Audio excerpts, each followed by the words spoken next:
예레미야가 여호와께서 자기를 보내사 예언하게 하신 도벳에서 돌아와 여호와의 집들에 서서 모든 백성에게 말하되 만군의 여호와 이스라엘의 하나님께서 이와 같이 말씀하시되 보라, 내가 이 성읍에 대하여 선언한 모든 재앙을 이 성읍과 그 모든 촌락에 내리리니 이는 그들의 목을 곧게 하여 내 말을 듣지 아니함이라 하시니라. 임멜의 아들 제사장 바스훌은 여호와의 성전의 총감독이라. 그가 예레미야의 이 일 예언함을 들은지라. 이에 바스훌이 선지자 예레미야를 때리고 여호와의 성전에 있는 베냐민 문 위층에 목에 씌우는 나무 고랑으로 채워두었더니 다음날 바스훌이 예레미야를 목에 씌우는 나무 고랑에서 풀어주매 예레미야가 그에게 이르되 여호와께서 내 이름을 바스훌이라 아니하시고 마골 미사빕이라 하시느니라. 여호와께서 이와 같이 말씀하시되 보라, 내가 너로 너와 내 모든 친구에게 두려움이 되게 하리니 그들이 그들의 원수들의 칼에 엎드러질 것이요 내 눈은 그것을 볼 것이며 내가 온 유다를 바벨론 왕의 손에 넘기리니 그가 그들을 사로잡아 바벨론으로 옮겨 칼로 죽이리라. 내가 또 이 성읍의 모든 부와 그 모든 소득과 그 모든 귀중품과 유다 왕들의 모든 보물을 그 원수의 손에 넘기리니 그들이 그것을 탈취하여 바벨론으로 가져가리라. 바스후라, 너와 내 집에 사는 모든 사람이 포로 되어 옮겨지리니 내가 바벨론에 이르러 거기서 죽어 거기 묻힐 것이라. 너와 너의 거짓 예언을 들은 내 모든 친구도 그와 같으리라 하셨느니라. 매 순간 직면하는 문제들 속에서도 하나님의 말씀으로 시작하는 여러분들에게 성령의 지혜가 풍성하기를 축복합니다. 본문 14절은 도벳에서 돌아와 여호와의 집들에 서서라고 시작하고 있습니다. 앞선 본문에서 하나님은 예레미야에게 토기장에게 가서 옹기를 사게 하신 후 흰놈의 아들 골짜기로 가서 심판을 선포하라고 하셨습니다. 예레미야서 7장에서 이미 언급되었던 것처럼 도벳은 어떤 곳입니까?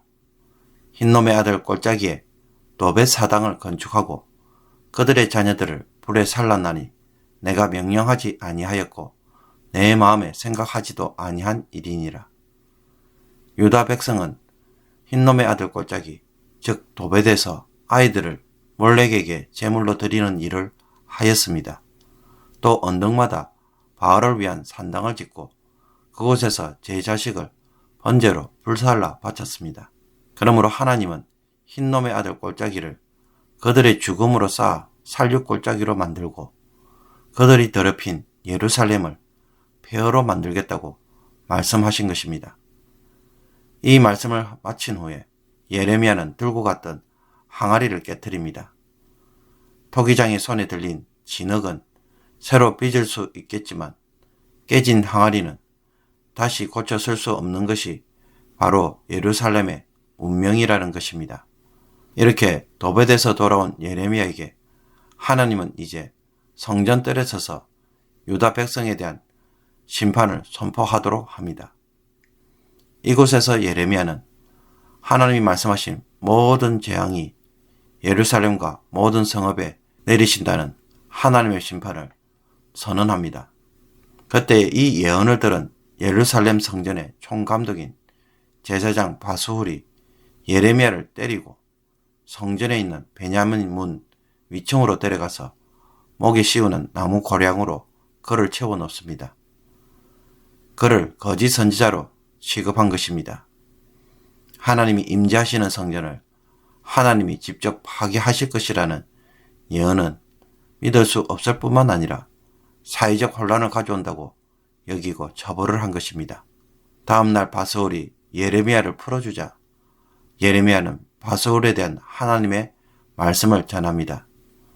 그의 이름을 마골 미사빕 즉 사방으로 두려움이라는 뜻으로 부르겠다고 합니다. 유다와 예루살렘의 생존을 위협하는 절망적 공포와 두려움이 사방에서 밀려들 것이라는 뜻입니다. 거짓 선지자들이 외치는 거짓된 평안에 하나님은 유다 백성들이 원수의 칼에 죽고 바벨론으로 끌려가며 성읍의 모든 부와 보물들이 원수의 손에 넘어가 약탈될 것이라고 말씀합니다. 이때 바수울은 거짓 예언을 믿었던 친구들과 함께 바벨론으로 끌려가 그곳에 죽게 될 것이라고 예레미야는 잘합니다.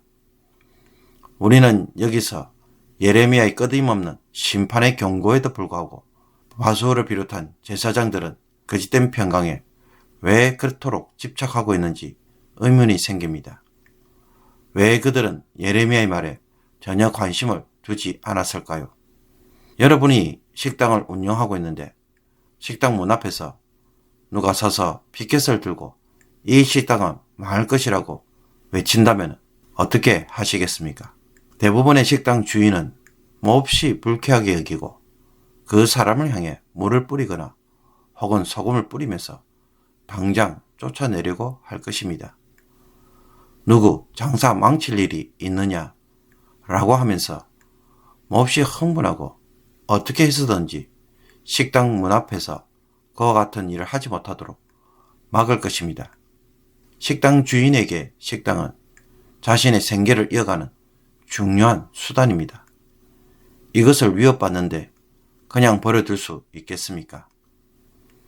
왜 그 사람이 나의 식당에 와서 그런 행동을 하는지, 그가 전하려는 메시지가 무엇인지 귀담아 듣지 않는 이유가 바로 여기에 있습니다.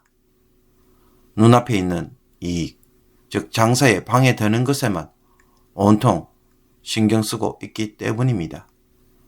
성전 제사를 통한 이익과 기득권에 집착하기 때문에 부패한 성전 제사에 대한 예레미야의 말은 불편할 뿐만 아니라 분노를 가져오는 일에 불과한 것입니다. 지금 바수울에게 들리는 목소리는 오직 한 가지뿐입니다. 성전 제사와 그로 인해 누리는 이익에 대해서 무조건 지켜야 한다는 목소리만 듣고 있습니다. 그러니 예레미야가 외치는 소리는 하나도 들리지 않는 것입니다. 옆에서 떠들어도 알고 싶지도 않고 듣고 싶지도 않습니다. 듣지만 한 번도 생각하지 않으니까 무슨 말을 하고 있는지도 모르고 있습니다. 거짓된 평강에 귀를 기울이는 이들의 모습은 하나님의 음성보다는 현실의 소리에 더 집착하기 때문에 일어나는 일입니다.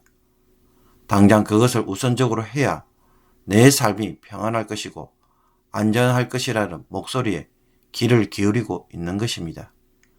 안 그러면 어려움을 겪게 되니까 평강은 하나님의 말씀에 따르는 것에 있지 않는 것입니다.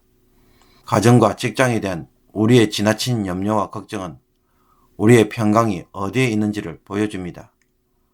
거짓된 평강에 속아서 이 일만 해결되면 모든 것이 잘 될 것이라고 오늘도 집착하고 있지는 않습니까? 바수울도 여기에서 못 벗어나고 있습니다. 성전 제사의 평안함에 집착하기에 예레미야의 목소리가 들려지지 않는 것입니다.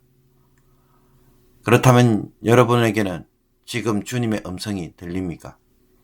말씀 묵상을 하지만 말씀이 말하는 내용만 알 뿐, 이 말씀이 지금 내게 들려주는 그 목소리는 전혀 듣지 못하고 있는 것은 아닙니까? 우리의 마음이 온통 지금 하고 있는 일들, 가정이나 직장의 일들에만 신경을 쓰게 되면 우리도 그 목소리만 들을 수밖에 없습니다. 그래서 또 그 일에만 집중하고 다른 것들은 들리지 않는 영적인 악순환에 직면하게 됩니다. 내 안에 사라진 하나님의 음성을 어디에서 찾아야 하겠습니까? 하나님의 음성을 어떻게 듣느냐고 질문을 할 것이 아닙니다. 하나님에게 다시 한번 집중해 보시기를 바랍니다. 온통 하나님에게만 신경을 쓰다 보면 우리도 그분이 말씀하시는 목소리를 듣게 될 것입니다. 그런데 지금 이 목소리가 사라지고 듣는 것이 하나밖에 없다면 그것은 여러분의 마음이 어디에 머물고 있는지를 보여주는 표시가 될 것입니다. 여러분의 마음에 예레미야가 외치는 목소리가 들려지기를 원합니다. 바수올처럼 집착하는 마음은 없는지, 그래서 내 마음에 예레미야를 도리어 결박시키고 있지 않는지 되돌아보는 말씀이 되어서 사라진 하나님의 음성이 회복되기를 주님의 이름으로 축복합니다. 기도드리겠습니다. 우리와 말씀하시고 교제하시는 살아계신 하나님, 세상이 말하는 목소리는 너무나 분명하고 뚜렷하게 듣고 반응하면서도 정작 하나님의 음성은 제대로 듣지 못하고 어떻게 듣는지도 모르는 저희들입니다. 불쌍히 여겨 주옵소서. 내 삶에서 사라진 하나님의 음성이 예레미야처럼 결박당하고 있지는 않는지 되돌아보기를 원합니다. 내일에 대한 지나친 염려와 걱정, 신경에서 벗어나서 하나님을 깊이 묵상하고 바라보는 시간들을 만들게 하여 주옵소서. 주님과 대화하는 시간을 통해 다시 한번 하나님의 음성을 내 삶에서 회복하는 귀한 하루가 되게 하여 주옵소서. 예수 그리스도의 이름으로 기도하옵나이다.